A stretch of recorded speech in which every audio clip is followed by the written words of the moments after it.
Please बैठिए।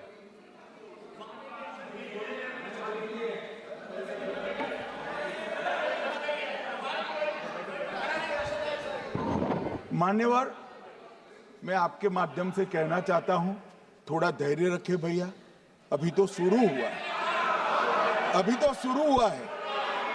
मान्यवर, मैं पहलगांव आतंकी हमला और ऑपरेशन सिंदूर के बारे में पूरा घटनाक्रम बताना चाहता हूं। कल ढेर सारे सवाल उठाए। वैसे तो मुझे लगता था कि कल रक्षा मंत्री जी के भाषण के बाद शायद कांग्रेस पार्टी सपोर्ट में भाषण देना शुरू करेगी और अगर थोड़ी बहुत जनता की इच्छा की परख होती तो वो ही करते, मगर नहीं करा, क्योंकि रक्षा मंत्री जी ने बहुत बारीकी से ऑपरेशन सिंदूर की सफलता, इसकी जरूरियात, इसकी प्रासंगिकता और इसके परिणाम, इसके बारे में बहुत अच्छे तरीके से सदन के माध्यम से पूरी देश की जनता के सामने रखा जाए। मगर फिर भी उन्होंने बहुत सारे सवाल किए। अब सवाल किए हैं तो मुझे जवाब देना भी पड़ेगा, उनको सुनना भी पड़ेगा। मान्यवर, मैं पूरा घटनाक्रम बताना चाहता हूं। मान्यवर, 22 अप्रैल को पहलगांव में आतंकवादी हमला हुआ। इसमें 26 लोग मारे गए, 25 भारतीय और 1 नेपाली नागरिक। हमने उसी वक्त मैं श्रीनगर जाने के लिए निकल गया। रात को ही सुरक्षा बलों की मीटिंग कर ये भाग न पाए इसकी व्यवस्था की। माननीय मोदी जी ने 23 और 30 अप्रैल को सीसीएस की मीटिंग चेयर की। ये कह रहे हैं, मैं आज बताना चाहता हूं कि सीसीएस की 23 अप्रैल की मीटिंग में क्या हुआ। सबसे पहला कांग्रेस पार्टी का ब्लंडर था सिंधु जल संधि, इसको स्थगित करने का काम नरेंद्र मोदी जी ने किया। हमने अटारी के माध्यम से एकीकृत जांच चौकी जो चलती थी उसको बंद कर दिया।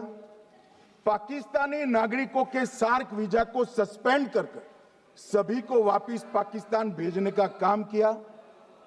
पाकिस्तान स्थित उच्चायोग ने रक्षा, सैन्य, नौसेना के सलाहकारों को अवांछनीय व्यक्ति घोषित किया, संख्या को 55 से घटाकर 30 किया और सीसीएस ने ये संकल्प लिया कि जहां पर भी ये आतंकवादी छुपे हैं उनको और उनकी ट्रेनिंग करने वाले अड्डों को सेना, पुलिस, सीआरपीएफ, बीएसएफ उचित जवाब देगी। मान्यवर, जिस तारीख को ये हुआ उसी दिन ये निर्णय हो चुका। मान्यवर, इसके बाद में कल गोगाई जी कहते थे मोदी जी 24 को पहलगाम जाने की जगह बिहार गए। सुनो यार। मान्यवर, मोदी जी जब ये पहलगाम घटना हुई यहां नहीं थे, विदेश में थे। आने के बाद तुरंत सीसीएस बैठक की और मोदी जी जिस दिन बिहार गए उस दिन पहलगाम में कोई नहीं था, सिर्फ राहुल गांधी थे। सारे लोग चले गए थे, सारे लोग वहां से अपने अपने ठिकाने पर चले गए थे। मगर इन्होंने एक बात कही, उस पर मेरी आपत्ति है। मान्यवर, उन्होंने कहा 24 अप्रैल को चुनावी भाषण किया। मान्यवर, देश का नेतृत्व करने वाले देश के प्रधानमंत्री की फर्ज होती है कि देश की संप्रभुता पर, देश के नागरिकों पर अगर ऐसा जघन्य हमला होता है तो जनता की भावनाओं के अनुरूप जवाब देना चाहिए। मान्यवर, मैं आज आपकी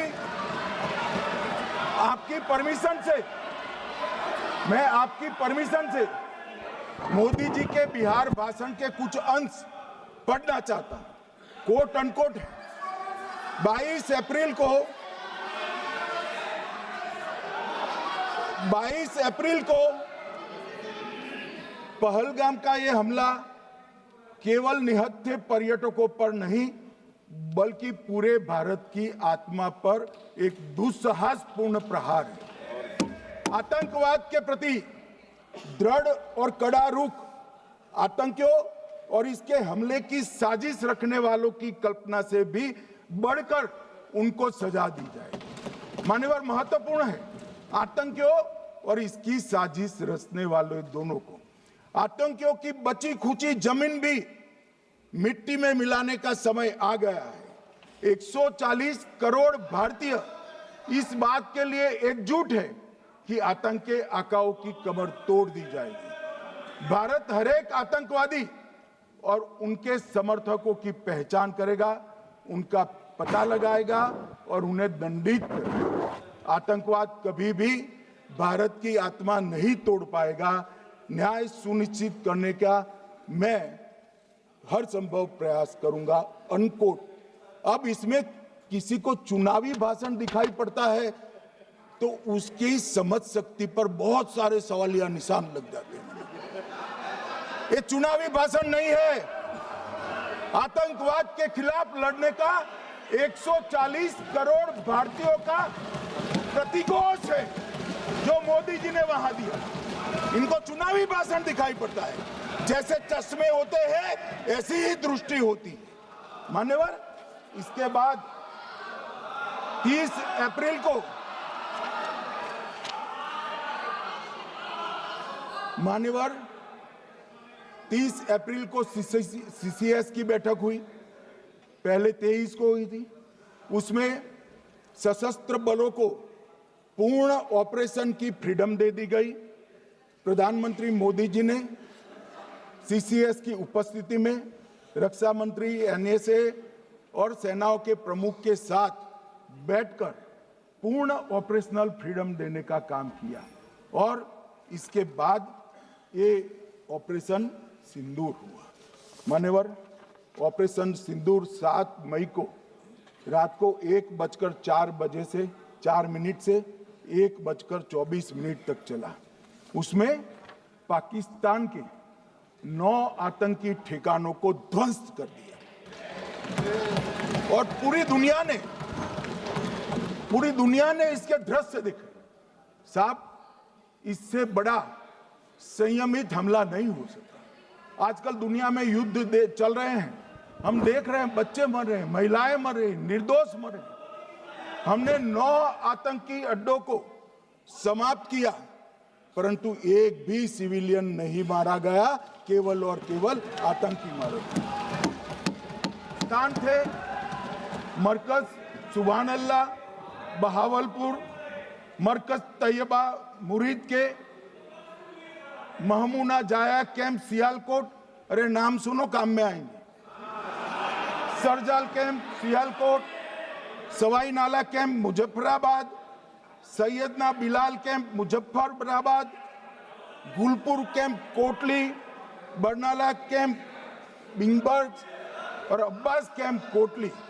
मान्यवर, सर्जिकल स्ट्राइक और एयर स्ट्राइक में हमने पाक ऑक्यूपाई कश्मीर में ही हमला किया। एक प्रकार से भारत के हिस्से पर ही हमला किया।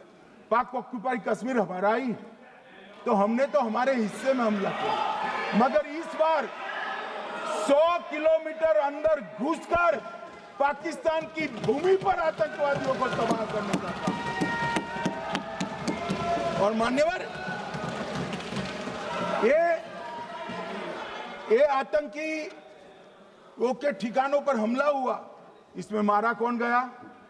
हाफिज मोहम्मद जमील जैसे मोहम्मद के प्रमुख मौलाना मसूद अजहर के बहनोई, मुदस्सर खादियान मरकज तैयबा मुरीद का प्रमुख, याकूब मलिक जेएम पदाधिकारी, मोहम्मद हमसा जमील जेएम ऑपरेटिव, मोहम्मद यूसुफ अजहर गंभीर रूप से घायल था फिर मारा गया, जैसे मोहम्मद का आमिर, मोहम्मद हसन खान गंभीर रूप से घायल था फिर मारा गया, जेएम ऑपरेटिव मोहम्मद हसन गंभीर रूप से घायल हुआ अब्दुल मलिक, खालिद अबू अक्स और नोएम मलिक, इनका कोई पता ठिकाना नहीं है। और मान्यवर ये पूछते थे मुझे कल कि पहलगांव के दोषी कहां गए, वो पहलगांव के दोषी कहां गए। ये जो मैंने, अरे सुनो ना यार, ये जो 10 मैंने नाम पढ़े हैं, इसमें से 8 ये चिदंबरम एंड कंपनी के समय में आतंकवादी घटना घटाने वाले लोगों को नरेंद्र मोदी जी ने मारा। ये हमें पूछते हैं कहां गए।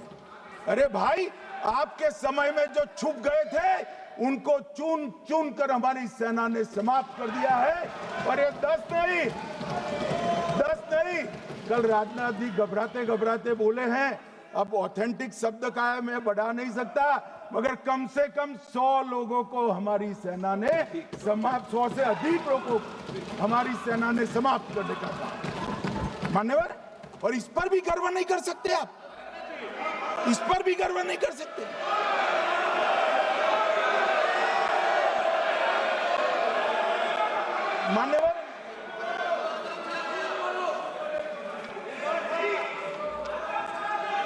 मान्यवर 7 मई को 1:26 पर 22 मिनट पर ये हमारा काम समाप्त हो गया। हमारे डीजीएमओ ने उनके डीजीएमओ को बता दिया कि भाई हमने आतंकवादी हमलों पर, स्थानों पर सिर्फ हमला किया है, इनके हेडक्वार्टर पर हमला किया है, जो हमारा आत्मरक्षा का अधिकार है। पूरी दुनिया इसको एक्नॉलेज करती है। ऐसा नहीं हो सकता है मनमोहन सिंह के समय की तरह कि वो आकर मारेंगे और हम चुपचाप बैठे रहेंगे और जाकर चर्चा करेंगे। ये नरेंद्र मोदी सरकार, ऐसा नहीं हो सकता। डोजियर भेजते रहेंगे। मान्यवर, उरी में हमला हुआ, हमने सर्जिकल स्ट्राइक किया।